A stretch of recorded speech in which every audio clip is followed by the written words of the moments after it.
Hello everyone, Aiden here from Push Square, and just as I started recording I can see my PlayStation VR 2 marks on my face. But today we're here to talk about the biggest surprises of 2024 within the world of PlayStation. So that can include the games that have released, the products and how they've been received, the changes to Sony as a company, and some big gaming news with some first party titles. So let's just start out with one that I think is probably one of the most surprising ones, is how the PlayStation Portal has been received in the year since it was announced. People didn't really see the point. It was very niche use case with it just being remote play. You still had to have your PlayStation 5 at home on and connected to the Wi-Fi, and I think there was a lot of ridicule there for people that were expecting a dedicated handheld device. But since then, this has proven to be quite the hit for Sony. It has continually sold across the year, and I think for one, it's acting as a testing ground for Sony, or it did,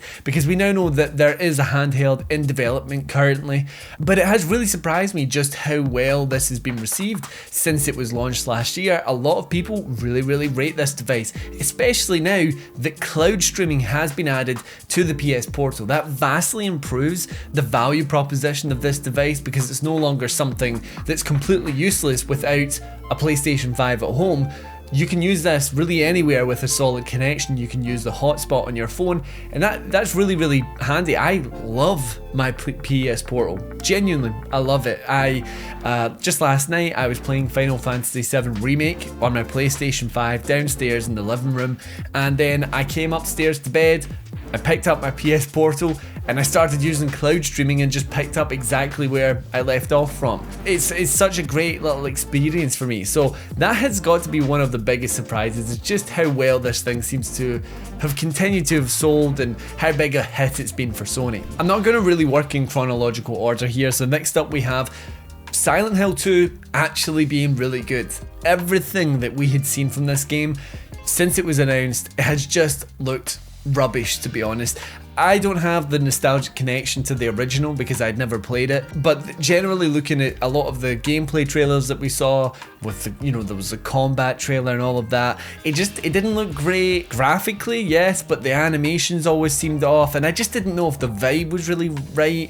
Nothing about it really looked good at all, in my opinion. Maybe that's just me, but I think generally speaking there was a lot of cautiousness going around this game, considering how iconic the original is. Is this going to be worthy of the legacy? And then you had Bloober Team, who had they really proven themselves till this point? I'm not really sure that you could say that they had, but then Silent Hill 2 is not only just a great game, it's one of my favourite games of this year. The use of darkness in this game is just so good when you mix it in with the top tier sound design. Genuinely some of the best sound design I've heard all year, and the haptic feedback is on par with Astrobot for me. Genuinely, I think it's that good. It really does. There was like several times where I got a fright from the haptics, which there's not many games that really utilize it in that way, where it's something that it really ties into the experience that bit more. I absolutely love the haptics and the sound design. I only actually finished it last week after playing like so much of it on launch. I just got busy with other games, but I eventually came back round to it and I finished it off. Story wise, I'm not going to say too much about that. I'm not sure I could, to be honest, but generally the experience, I really did enjoy that. So next up, this is a biggie. Xbox games coming to PlayStation 5. Now, was it a massive surprise in the fact that it happened at all? Maybe not, because it'd been rumoured for quite a while, but the response and the conversation around that since has been the big surprising part for me. Of course, at the time we had Hi-Fi Rush, Grounded, Sea of Thieves, and there was one other one that's slipping my mind at the moment that were added to PlayStation 5, and Sea of Thieves in particular was a really popular edition, seemed to sell really well. It's also a great game. But I think since then, that's been the exciting part, because Xbox have pretty much said that they are open to seeing what other games from their platform can come over to PlayStation 5. Whether this comes down to the point that we're getting something like Halo or Gears of War, I don't know, but Indiana Jones getting a release just like roughly 6 months after the initial launch on Xbox, that's very surprising. And now that we've had this whole conversation, I wouldn't be surprised that much now if we saw Starfield arrive 5 on PS5. There's a lot of things like that. It's really exciting just to have some big kind of tentpole franchises and entries over on Xbox making their way to PS5. I'm excited about that. Some of these games I've actually already played through Xbox's past. You know, I used to have an Xbox Series X as well, but now if they're making their way to PS5, that's the place I want to play them, and that excites me. So probably the biggest like news of the year in terms of pure shock factor, it's got to be Concord shutting down just 2 weeks after it launched. Now I know what people will say. I like the look of this game. I enjoyed it when I played it. I really did. I was never on board the whole hate train that seemed to surround it, and truth be told, I think there was just too much negative press attached to the game for it ever to really succeed. I don't think it was bad on any of the levels that people were making it out to be. Oh, it's a boring looking game. There are so many more boring looking games out there that are very popular. Oh, it's just a copycat of all these other games. Yeah, why is Marvel Rivals popular right now? It's literally copying Overwatch. Now I'm not gonna get into the, you know, yeah sure, Marvel Rivals probably does some things better than what Concord did, and I'm not saying it's a perfect game. I think it definitely had issues with progression, what you were actually earning in the game modes itself. You know, there's plenty of things to complain about, but that's shutting down just 2 weeks after it launched. That's crazy. Genuinely it must be one of the biggest flops or the biggest fumbles in gaming history. There's rumors that this has cost Sony upwards of $400 million. I mean, I think the pedigree, the like polish of a AAA development was there. You could feel it in the gameplay. It felt really nice and smooth, and the servers were great and all of that. Yeah, for that to just not just shut down and we're gonna see what things are, you know, let's see how we can work it, then to just double down and be like, this game is gone, it is not coming back. I could not believe that was the case. I mean, it really shows that the whole live service market, it's very high risk, high reward, and it just did not work out here, and Sony clearly didn't think it was worth sinking any more money into. They could tell that things weren't going to kick off. I mean, the numbers on PC were just abysmal. So yeah, that was a real surprise for me, and you know, like I said, I liked the game. Best game ever? Absolutely not, but worth shutting down in 2 weeks?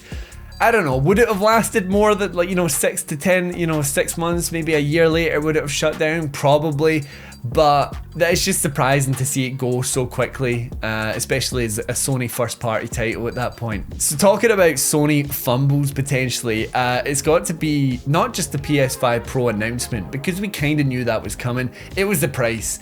Embarrassingly so, I did not see this price coming at all. Honestly, I thought what was going to happen is we were going to see a price reduction on the PlayStation 5 base, and then the Pro would come in at roughly like the $480 mark here in the UK, but digital, so then you would have to upgrade and it would be closer to, you know, $580, $590 with a disc drive. And when I saw people say like $600 no disc drive, I thought that's wild, that's never happening, that's so stupid. Boy, was I wrong. $700 with no disc drive or vertical stand. That is such a shock, and I think it really brings into question how pricing is going to be moving forward with the PlayStation 6. Technically a better console, well, you would assume so. So what kind of price are we going to be there? It surely can't be upwards of 500 plus, or maybe it's going to be. Maybe PlayStation are going to go for that premium gaming experience vibe. That's their whole selling point. I think that would be a mistake, but anyway, the price of the Pro, that was such a shock. I had to double, like, I genuinely thought I was reading it wrong. I was reading it in a different currency, but no, $700. Wild. We're going back to the early parts of the year here, and we're talking about Helldivers 2 selling more copies, or the same amount of copies as Spider-Man 2 in less time. It was 12 million copies in like 10 weeks. What? This game, I mean, I was always looking forward to it. I'd never played the original. When I saw some gameplay, it just seemed like my kind of vibe. I'm into my co-op shooters, as some of you may know. But if you asked any of us here at Push Square if we thought it was going to be anywhere near the hit that it was, you genuinely, I think we would have laughed you out the door. It just didn't seem Like there was no buzz around the game at all. A week before launch, I just feel like there was nothing there. There was no hype, there was no big marketing campaigns. It just felt like it was another one of those pretty good games that was going to launch on PlayStation, and it's like it's there and it maybe has a little cult following, but for it to pop off in the way that it did was so surprising. I have never seen a game pushed on TikTok, I think is hard, and it really to me comes down to it balanced two different aspects of gaming, which is being cinematic and cool and being funny with your friends, and that is a hard line to balance there, and many games go for one or the other, but having this game that just genuinely, it was very cinematic, the gameplay stuff you were seeing online just looked so cool, but it had that wackiness to it with ragdoll physics on your Helldiver, you were getting killed by your own devices and stuff, you are actually just a mushy little human pretty much. That blended so well with the cinematic aspects, and I think that's really what made it work, because it became a viral hit online. It became one of those games that was fun to watch clips. But yeah, has it continued this streak of popularity? Not really. It's been one of those funny ones since then, but I mean, the time I had with this, I have over 50 hours in this game, and it's almost entirely from when the first month.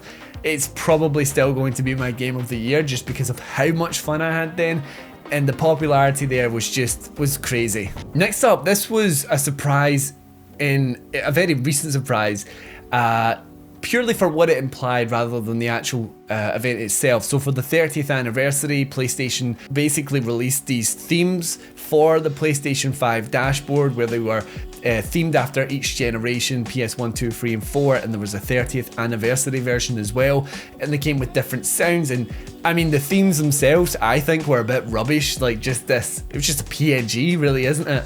But the sounds were really cool, and the PlayStation 1 boot up sound that's pure nostalgia there.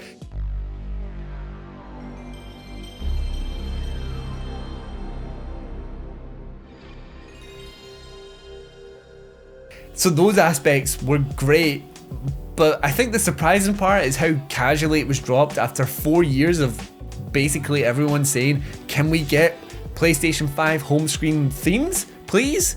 And Sony have just been completely silent on it, and then they've dropped these, but they're temporary, they're only for a limited time, and it'll go back to just regular again. Maybe they've updated it by the time you're watching this video, one can but dream, but as it stands, no, they're going to go away and that's that. I'm just very surprised that they've almost proven to everyone that they can do themes, but they're just not gonna for the most part. So that was quite a surprise, I think. Trying to wrap things up kind of quickly here, I think the Ghost of Yotei announcement was quite surprising this year, because we had not just it's coming out like next year, so there's not that much longer to wait for it, to be honest, but the switch of protagonist and setting was quite the shock. I'd always kind of thought in my head, like, what could they do? Because Jin's story for me wrapped up pretty perfectly. I didn't need to see any more of that. And obviously Ghost of Tsushima tied to the island. How do you change an island that much? Well, you don't, because you go to a completely different place, completely different time setting, and a completely different protagonist. And the promise of this being an anthology series with different settings and protagonists each entry, if we're going beyond Yotei as well, I think that's exciting. I think that could be really, really cool. They're choosing different time periods, which means new mechanics, new vibes, I suppose, of the location as well. But the trailer we saw, I mean, this looks crazy, and it looks great, I think.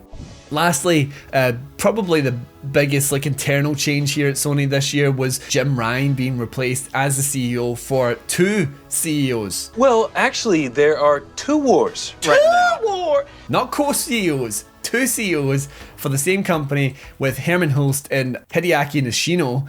These two entities are essentially going to be ruling over two different parts of Sony's business, with Herman Hulst really dealing with the game side of things and Nishino running the product side of things. It's an interesting take. It'll be curious to see how exactly that unfolds in the years as we go by. Obviously, there's a lot of talk about whether Herman's doing too well at this point, if he was really someone that was pushing a game like Concord and then it to fail so massively.